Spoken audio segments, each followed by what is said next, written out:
It's not an easy thing to be sitting in a momentum and just reach for something that is different. And yet the books that we write and the processes that we offer is all about this. But what we're really wanting to demonstrate here, and we want you to feel it, we want all of you to feel it, but we really want you to get this.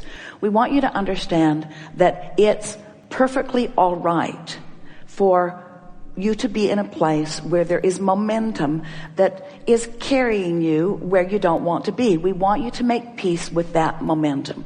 We want you to say, it's a natural consequence of being physically focused. It's a natural consequence of what I've been thinking about. We want you to try to find words that soothe yourself.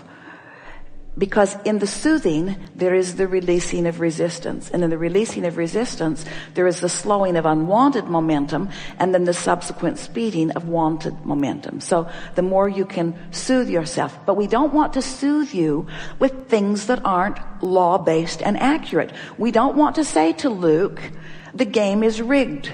We want to say to Luke, you're more likely to win when you're feeling good. We don't want to say to Luke, it's hard to get that ball in that basket under those conditions because they've got everything slanted against you. We want to say to him, there is a way to do it. People are doing it, and if you want to do it, you can find the way to do it, and you might not find it immediately, but you can find the way to do it. But your vibration and how you feel about it, the game has to be fun, or you're not going to win playing. That really is the message that we're wanting to send. You have to choose the disc first and then apply. And so in fairness, we're being unfair because we're asking you from where you have clearly stated that you are to try to find that high-flying disc. And it's not even possible from where you are in that momentum to find that high-flying disc. So then what's the point of it? If I can't find it, given where I am, what do?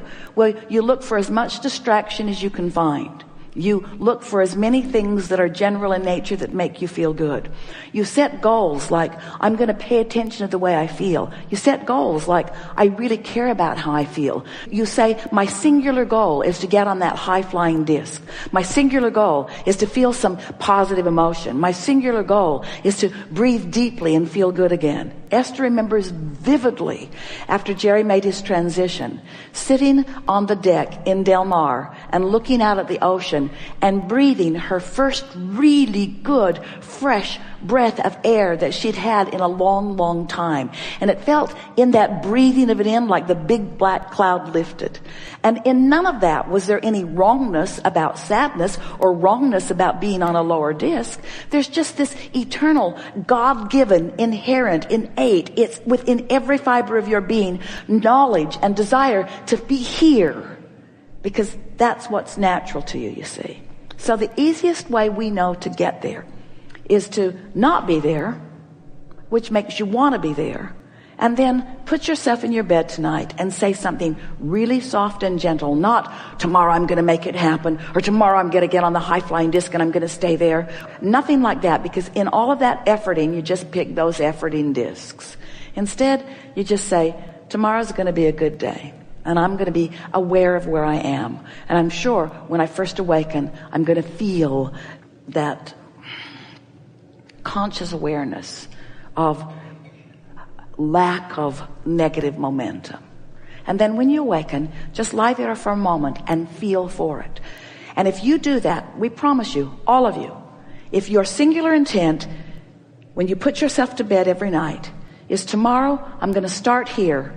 And I might not even make it till breakfast, but I'm going to start there. And you do that tomorrow, and then whatever happens, happens tomorrow. And then the next day, you start there, and whatever happens, happens.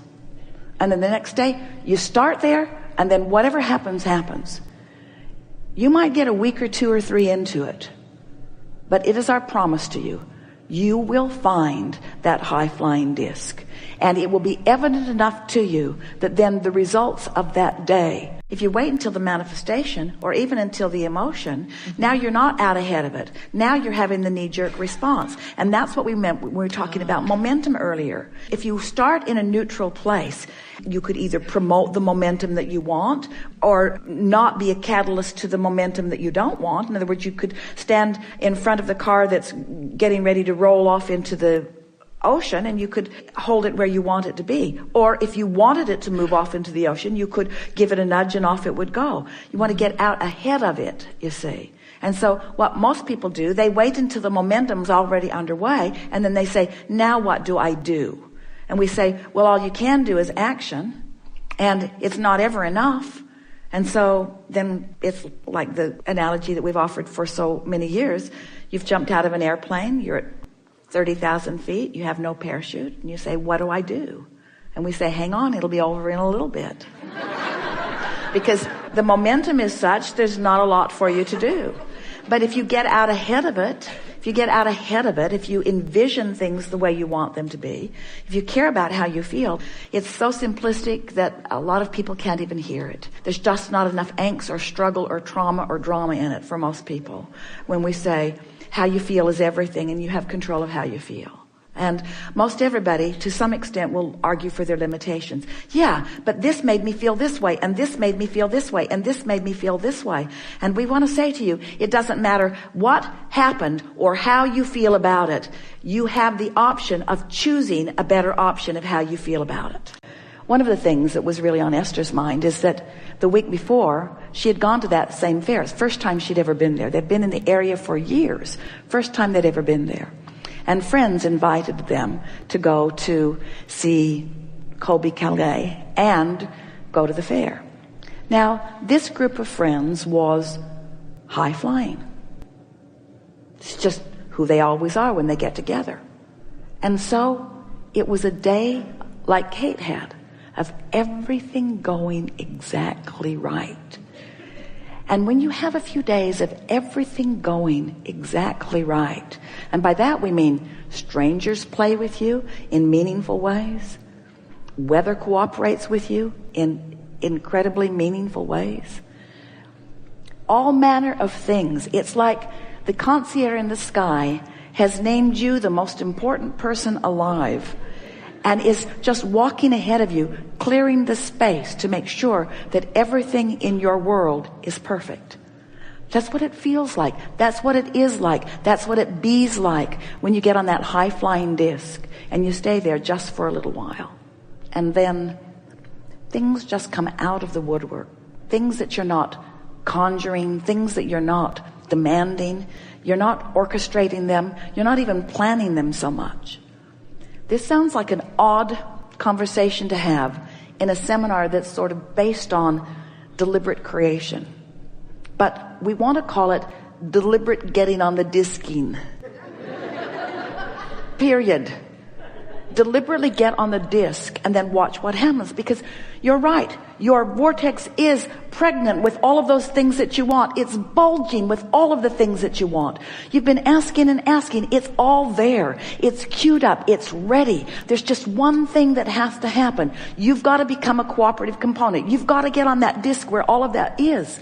You got to get there, and you can, and it's not hard. You just can't keep telling the same story.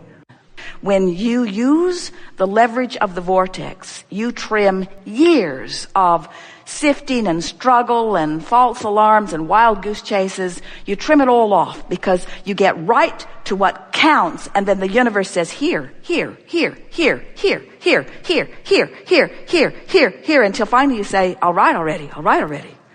Let me just enjoy this for a while. It's coming pretty fast. Jerry will say to Esther when he sees her out of sync a little bit, their lives are very busy, and sometimes Esther will get overwhelmed and out of whack. Sometimes he does too. And Jerry will say, why don't we sit and meditate, or why don't we just sit and get into alignment? And Esther's answer, she often laughs right after she says this, is, I don't have time for that. I don't have, and Jerry never says anything in response to that anymore. He's gotten very smart in his time with Esther. But his thought is, you don't have time not to do that. He does not want to get in the bus and start driving down the highway with her if she's not in the vortex. A very, very wise man. In other words, if she's in the vortex, traffic goes well, everything goes well, the bus operates well, her instincts are right on. It's a big piece of equipment to be moving around, and you don't want to be out of the vortex when you're moving it around, you see. And you don't want to be moving around in life at all, whether you're driving a monster bus or a lawnmower or anything else. You don't want want to be out of the vortex while you're hiring people. You don't want to be out of the vortex while you're planning what's next. You don't want to be out of the vortex when you're ordering lunch. You don't want to be out of the vortex when you're eating lunch. You don't want to be out of the vortex when you're talking to people you love. You don't want to be out of the vortex when you're talking to people that you're just meeting. You want to be in the vortex. You want to be an extension of source. That's who you are. And anything less than that is just not enough, and it will always feel off to you, you see. The fact that you exist in your physical form and that you are interacting with people, that you are interacting with the sights and sounds and smells and tastes and touches of your world are causing you to further ask for more and to further fill in the grid. In other words, we are, in essence, like a vibrational grid that you are precisely filling in, although that's not completely accurate because we're out here on the leading edge with you. As you are exploring the details of what you are living, you come with more precision about what you want. And every time you come with more precision about it, you put a component of it in this vortex that now maybe it would be better to call it a vibrational grid. In other words, you're putting it there. The reason that we talk about the vortex in the way that we do is because that is the grid that holds the basis of all things that you consider to be good from the beginning of all time, you see. Everything that you have sifted and sorted, genius, leading edge creators that you are, that you have defined, when someone's rude, you want nicer. That goes into the grid. The rude doesn't. The rude creates another kind of grid. That's why humans have decided that there is a devil or that there is evil. Because every thought that is ever thought still exists, and law of attraction put those thoughts together. So there is an emotional grid that is before all things, the beginning of everything. Now, even using the word grid is making you visualize something that has already been materialized. And that was really not our intent with that. We don't want you to need the vibrational basis to be a tangible, seeable, hearable, smellable, tasteable, touchable object. We want it to be something that you feel. We want the emotional grid to be what you feel. So we want the basis of the grid to be understood by you to be love, or appreciation, or joy. In other words, even as we do that, we're making it more tangible than maybe sometimes is good for you, because when we use the word love, you remember who doesn't love you. And when we use the word appreciation, you remember who's mad at you. And so you've got to be really determined as you are creating this emotional grid. That's why we say, don't try to think too much about it. Go someplace where something beautiful can tune you to it. When someone loves you and holds you as their object of attention, if you allow them to hold you as their object of attention long enough, they can tune you into vibrational alignment with well-being. That's why being in love feels so good. Someone holds you as their object of attention from their place of connection to that which is source, to that which is pure love. And as they hold you as their object of attention, they literally, if you allow it, tune you to that higher frequency. That's why the little beasts of your planet are so lovely. Your dogs and your cats and your whales and so on. You don't really feel tender about the insects, but you could. But find something to focus upon that allows you to reside in a non-thinking, a non-critical, a non-trying to make something happen from it, a non-demanding that it become a tangible manifestation state of being. Just a state of being where something like contemplating your Earth spinning in its orbit could be a very emotional. Don't you like that? Don't you like that your Earth spins in its orbit? Don't you like that? Now, can you get general enough to make that be a good feeling to you? When you just think about it doing that, it's not asking anything of any of you. There's no Earth spinning committee.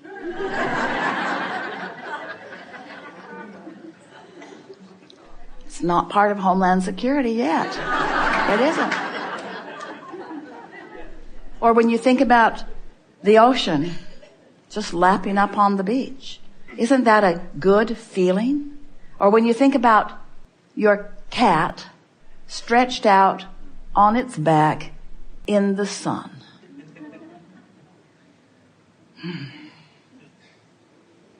Doesn't that feel good when you think about it? Does it feel good when you think about it? If it doesn't, choose something else. But surely there are so many things that you can just quiet your mind to contemplate that help you to establish an emotional grid And you don't have to be there very long before it begins to fill in with good feeling things. So the